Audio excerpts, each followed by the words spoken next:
President Obama is changing his tune on the threat of terrorism in the United States. Take a listen.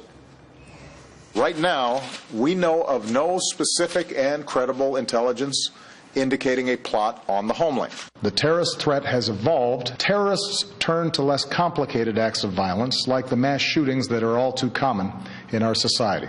So how will the president mobilize Americans to deal with the threat of Islamist terrorism in the U.S. when he's been so wrong about that threat? Here to weigh in, Hadley Heath Manning, Independent Women's Forum, Julie Roginski, former political advisor Senator Lautenberg, and Fox News contributor, and Steve Moore, Committee to Unleash Prosperity founder, also a Fox News contributor. Steve, just 8 days before San Bernardino, the president saying no credible threat of terrorism in the U.S. Why should Americans, or how can Americans, take him seriously about his assessment this time? David, I don't know if they do. I think that when you consider his whole approach to dealing with terrorism now for the last couple of years, it's been soft, and I thought the speech was soft. The other thing that he did, David, that I thought was interesting is he set up all these straw men, and then he tore them down. So, for example, he said, well, we shouldn't put 100,000 troops on the ground in the Middle East. And nobody's talking about that, hopefully. He made these other kinds of comments about, oh, well, we shouldn't target all Muslims. Nobody's really talking about that. So I thought the speech was more divisive than unifying. Julie, he does have a credibility problem on terrorism. He's been wrong about it, whether it's the JV team comment or no credible threat. How does he deal with that? How has he dealt with it? Well, look, there's a lot to criticize about that speech yesterday. There was a lot that I found to applaud. I thought the last 4 minutes where he was talking about being tolerant to everybody in the country was something that I applauded. I thought the first three-fourths of the speech had no substance whatsoever. But does he know that he has a credibility problem? I don't know that anybody's going to say, yes, I have a credibility problem, but, sometimes CEOs and presidents surround themselves with yes men, and they just... I would love to find a president in the history of this country that says, yes, America, I have a credibility problem. I do think the reality for him is Americans are concerned, Americans are disquieted, and obviously the events of the last week have only buttressed that. Well, you're right on that. And I don't see that speech yesterday did much to reassure those who are concerned. Okay. And so I agree with Steve. Well, on the problem of divisions in this country, Hadley, I don't think we've ever had it. We got the Daily News covered today, every day for the past week, ever since San Bernardino. They've had one that's more outrageous than another. This one's saying that anybody who approaches this from a conservative side believes that everything is beautiful, there's no problems anywhere, which is ridiculous. 9/11, I was thinking of the way the country came together after 9/11. It was an extraordinary several months where divisions disappeared, where the nation was united and mobilized against the terror threat. You look at what's happening now, it's exactly the opposite. We're becoming more divided. Why is that?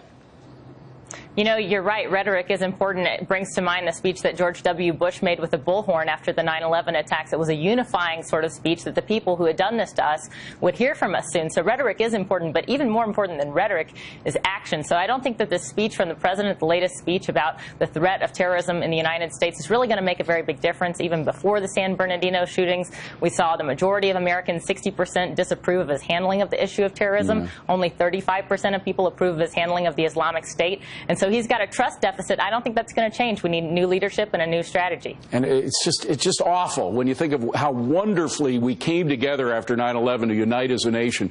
We're not doing it now. Well, meanwhile, the Republican leaderboard is getting a makeover in Iowa with Ted Cruz taking the #1 spot from longtime frontrunner Donald Trump. Shake-up leaving Ben Carson in 4th place. Hadley Heath, Julie, and Steve Wayne. Steve, I'll start with you again on here. Ted Cruz is surging. Is that because of terror? Yeah, I think that's certainly an issue that plays to his favor. But, I was just in Iowa on Saturday for this huge rally, political kind of convention in Cedar Rapids, David. I don't know if you've ever been to Cedar Rapids, Iowa. But, about 2,500 people showed up. And one of the things that I came away with from that, because about 5 or 6 of the presidential candidates spoke, and I spoke with a lot of the people, hundreds of the people who came to that. And you know what, David? I would say 70% of them have not made up their mind. So I think these polls, they're all over the place. Most of these Iowa voters, I don't think, are going to make up their mind until about a week or less before the caucuses actually are held. I want to get Hadley in quickly to talk about Chris Christie, because everybody thought he'd be able to take advantage of the terrorism issue as a concern for Americans. Has he? for whatever reason, Chris Christie, this year I think part of the problem for him and for several other credible candidates is that the field is just too crowded. And bottom line, 2015 has been the year of the political outsider, but you're right, when it comes to foreign policy issues, I think we're going to see a shift towards people like Senator Cruz, the people who have been on the inside, because it takes that kind of credibility and that kind of knowledge on the inside of how our system works to speak about those issues. And fair and bouts, I got to get Julie the last word. What about Hillary? Does it help Hillary, or does it hurt her connection to the past in this?